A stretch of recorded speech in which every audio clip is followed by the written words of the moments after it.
দর্শক মণ্ডলী দেখতে পাচ্ছেন দিদির প্রতিবাদ মিছিলের যে নেতারা কিভাবে একেবারে জনরোষে পড়ে গেলেন। একেবারে তাদের কলার ধরে ধস্তাধস্তি করে তারপর তাদেরকে কিন্তু বাইক থেকে নামানো হয়েছিল এবং তাদেরকে গণধোলাই মোটামুটি করা হয়েছিল। তবে অনেক খবরে বলেছেন যে সেরকম কোনো গণধোলাই হয়নি, কারণ দিদি এবং তার নেতা কর্মীরা তো ওই নাটক করতে ভালোবাসে। তো নাটকের সিরিয়ালটা একটু দেখব, তারপরে দিদি আবার প্রতিবাদ মিছিলে যোগ না দিয়ে বাড়িতেই বসে বকবক করছিলেন। তারপরে আবার হসপিটালের মাঠে গিয়ে তিনি কিছুটা বকবক করলেন, সেগুলো আমরা শুনবো। দিদি তো আর দিদি নেই, দিদি আগে ছিল অগ্নিকন্যা, পরে হলো শয়তানের কন্যা, এখন দিদি হলো হকারের কন্যা। বিভিন্নভাবে দিদি কিন্তু বিভিন্ন রকম চেষ্টা চালাচ্ছে। তবে বাংলায় দিদি যে আর ঠাঁই পাবে না এটাও সত্য, কারণ বাংলা আর দিদিকে চাইছে না, সেটা আমরা কিন্তু পরিষ্কার দেখতে পাচ্ছি।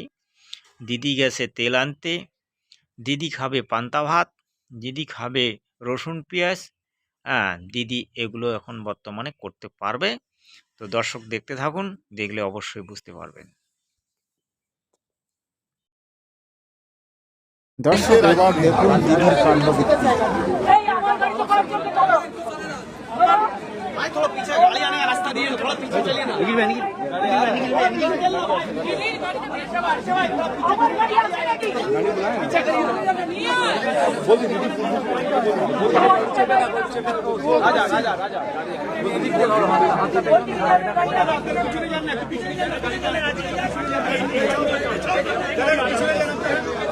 ভাই ভাই ভিডিও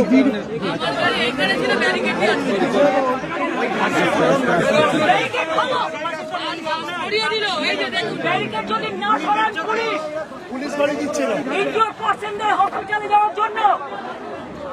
শিগগিরই আপনাদের গাড়িগুলো সরিয়ে রাস্তা খালি করুন।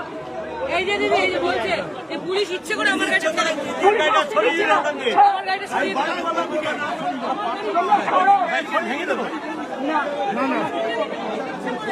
দর্শক দেখুন কেলানি খাওয়ার পরের ঘটনাটা। এই যে দিদি একেবারে চিল্লাহাল্লা করছে, তার যে রুগীগুলো সেই রুগীগুলো কিন্তু হসপিটালে নিচ্ছে। তো সেটারই চিত্র আমি তুলে ধরতেছি। দিদি কি বলতেছে সেটা তোমরা শুনতে পারবে। তবে দিদি খুব একটা ভালো মেজাজে নেই, কারণ তার দলের কর্মী, তার যে রুগীগুলো সেই রুগীগুলোকে তো হসপিটালে অ্যাডমিট করতে হবে। তো দিদি কিন্তু এবার সেটা করতে চলছে। যখন সেখানে মারপিট হলো সেখানে কিন্তু দিদি ছিল না। মারপিট হওয়ার পরে দিদি কিন্তু এসে গেল সেটাকে জনগণের সামনে তিনি তুলে ধরার জন্যে, মিডিয়ায় তুলে ধরার জন্যে। দিদি আমার পিছনে থাকবে, মানে ঘটনাটা ঘটে যাবে তারপরে দিদি আসবে, দিদি একটা নিউজ তৈরি করবে। এটা দিদির কিন্তু বরাবরই একটা নীতি, এবং রাজনীতি নয়, এটা কূটনীতি এবং দুর্নীতি। কারণ দিদি এমন পলিটিশিয়ান, কংগ্রেসি পলিটিশিয়ান, কংগ্রেস থেকে তো তিনি শিখেছেন। কারণ কংগ্রেস দলটা তো ওই, আমি মনে করি ওই হিজড়ার দল। কারণ হিজড়া এই কারণে বলবো, কারণ কংগ্রেস দলের মধ্যে কোনো নেতা নেই, সব হলো হিজড়া। পাকিস্তানের সঙ্গে গন্ডগোল হলে কংগ্রেস বলবে না, পাকিস্তানের সঙ্গে যুদ্ধ করা যাবে না, পাকিস্তান বড় শক্তিশালী। চীনের সঙ্গে লড়াই লাগলে না, লড়াই করা যাবে না, চীন যেটা চায় সেটা দিতে হবে। এই হিজড়ারা স্রেফ কথা বলতে পারে, তাও কি কাপুরুষের মতো। তো এই দিদি কিন্তু সেই রাজনীতিটা শিখেছে, সেই পলিটিক্সটা খুব ভালো শিখেছে। আগে আমি দিদির বদনাম করতাম না, বুঝলেন, কিন্তু এই যে দিদির যে কার্যকলাপ, নীতি নিয়মগুলো এবং তার যে রাজনৈতিক কেরিয়ার, সেটাকে আমি ভালোভাবে ফলো করলাম। ফলো করার পরে এখন দেখি দিদি কোনো রাজনীতি করে না, দিদি করে কূটনীতি, দিদি করে দুর্নীতি, দিদি করে শয়তানি। কিভাবে মানুষের ভিতরে কতকগুলি শয়তান কাকে বলে সেটা আপনারা প্রথমে জানুন। শয়তান যে সর্বদা নিজের ভালো চায় না, দেশের ভালো চায় না, মানুষের সঙ্গে বেইমানি করে, মানুষকে নিজের জালে ফাঁসায়, তাকে বলা হয় শয়তান। তো এই ধরনের নীতি নিয়মকে দিদি কিন্তু সর্বদা পালন করে। দিদির মুখে এক কথা, অন্তরে আর এক কথা, মুখে অমৃত অন্তরে গরল মুখে অমৃত, এই ধরনের কিন্তু দিদির নাটকগুলি আমরা বরাবরই দেখে এসেছি। তো দর্শক দেখতে পাচ্ছেন হসপিটালের মাঠে রুগীগুলোকে নিয়ে যাওয়া হচ্ছে। এখন কতটা কে মার খেয়েছে না খেয়েছে সেটা তো দেখার বিষয় আছেই। তবে দেখুন, মারপিট তো হবেই, কারণ জনগণ তো অনেকটা শান্ত ছিল। আমাদের উত্তরবঙ্গে জনগণ খুবই শান্ত ছিল, জায়গায় জায়গায় মারপিট হয়েছে, মার্ডারও হয়েছে, 2-4টে, এমন কথা নয়, হয়েছে, কিন্তু সেগুলোকে হয়তো তুলে ধরা হয়নি। তবে একটা বিষয় জেনে রাখবেন যে জনগণ যে মারপিটটা করে তার মূল কারণটা কি, তার মূল দায়ী কে? তার মূল দায়ী হচ্ছে এই সমস্ত নেত্রী নেতা। কারণ এই সমস্ত নেতা নেত্রীরা মানুষকে উস্কে দেয়, তারা অ্যাডভার্টাইজ তৈরি করে, তারা মিডিয়ায় এসে নিজেদের বক্তৃতা পেশ করে, নিজেরা একেবারে মানে নেতার খুঁটি হওয়ার চেষ্টা করে। মানুষকে এটা বলে না যে ভাই এভাবে রাজনীতি করা যাবে না, দাঙ্গা করা যাবে না, মারপিট করা যাবে না, সৌজন্যমূলক রাজনীতি করতে হবে। যে দুর্নীতি, যে অপশাসন, যে মারপিট করার জন্য প্রস্তুতি নেয় বা চেষ্টা করে, তাকে বোঝাতে হবে, তাকে আইনের আওতায় নিয়ে আসতে হবে। এগুলো কিন্তু তারা করবে না। তারা মানুষকে উস্কানি দেবে, উস্কানি দেওয়ার পরে তাদেরকে একেবারে মাঠে নামিয়ে দেবে, তাদের গলা পড়ে যাবে, তারপরে তারা রাজনীতি করবে। আর ওই মমতা ব্যানার্জি, মোদি, শাহ, শুভেন্দু বাবু, আরও বড় বড় নেতা আছে, শ্রমিক ভট্টাচার্য, তারা সময় মতো এক টেবিলে বসে চা খাবে, মিষ্টি খাবে, গল্প করবে। বাকি তোমরা যে সাধারণ জনগণ, তোমরা কাট মার করে মরে যাও।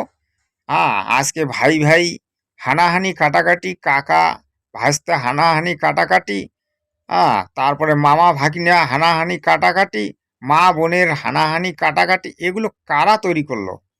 এই দক্ষিণবঙ্গের কিছু পলিটিশিয়ান, আমি এদেরকে বলবো না, এরা হচ্ছে পলিটিশিয়ানের নামে ধাব্বাবাস, বাঙালির নামে ধাব্বা। এই ধাব্বা বাঙালিরা কতদিন রাজ করবে? এদের একদিন না একদিন পতন হবেই। কারণ বাঙালি জাতিটা যদি আমি তুলে ধরি, অনেকে খারাপ পাবে। বাঙালি জাতিটার জন্ম যে কোথা থেকে হয়েছে সেটা যদি আপনারা শোনেন দর্শক, খুব রাগ করবেন। তবে কমেন্ট করবেন যে আপনারা রাগ হলেন না শান্ত থাকলেন। ওই বেশ্যাপাড়া থেকে বাঙালি জাতির জন্ম হয়েছে। তো এদের যে প্রবৃত্তি, এদের যে নিবৃত্তি, এদের যে কালচার একদম বেশ্যার মতো, যার কারণে বাঙালিদের স্বভাব এরকম হয়। বাঙালিরা একেবারে 100-র মধ্যে 99% মিথ্যা কথা বলার মাস্টার। এদের ভিতরে নেই ধৈর্য, নেই ক্ষমা, নেই কোনো রাজনৈতিক জ্ঞান, না আছে ধর্মনীতি। এরা পূজাকে বলে পুজো, বড় বড় ভাষণ বলতে পারে, সর্ব কথাতে এদের সি। বাংলা ভাষাটা কি দেখবেন, করছি, খাচ্ছি, যাচ্ছি, মানে সবটাতে সি। যখন সি, তখন এদের ভাষাটা কি করে সুন্দর হয় বলুন তো? আমিও বাংলা ভাষায় বলছি, কিন্তু আমি ভাষাগুলো দেখি তো, যে ভাষার মধ্যে সি অর্থাৎ ঘৃণার শব্দ, সেটা কি ভালো হবে?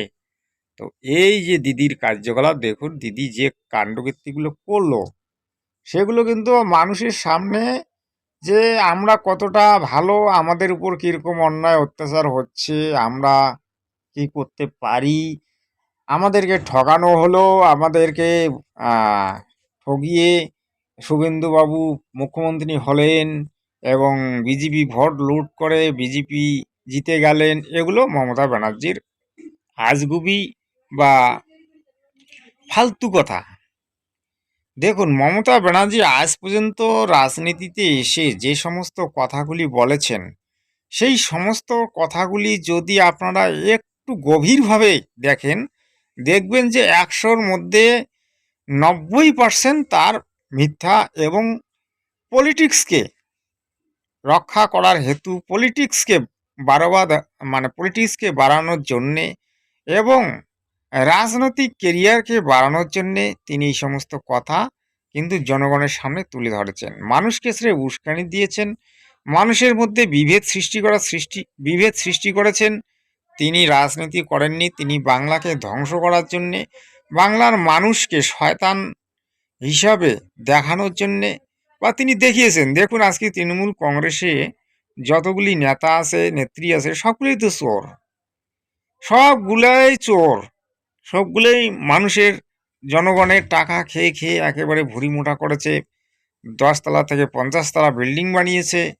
হ্যাঁ, এদের কেরিয়ার যদি আপনি দেখেন দর্শক, একেবারে আপনার ভিতরে যদি সততা থাকে, আপনি কিন্তু একেবারে বলবেন যে না, এই সমস্ত জঘন্য লোকের সঙ্গে কথা বলাটাও কিন্তু পাপ, আমি মনে করি।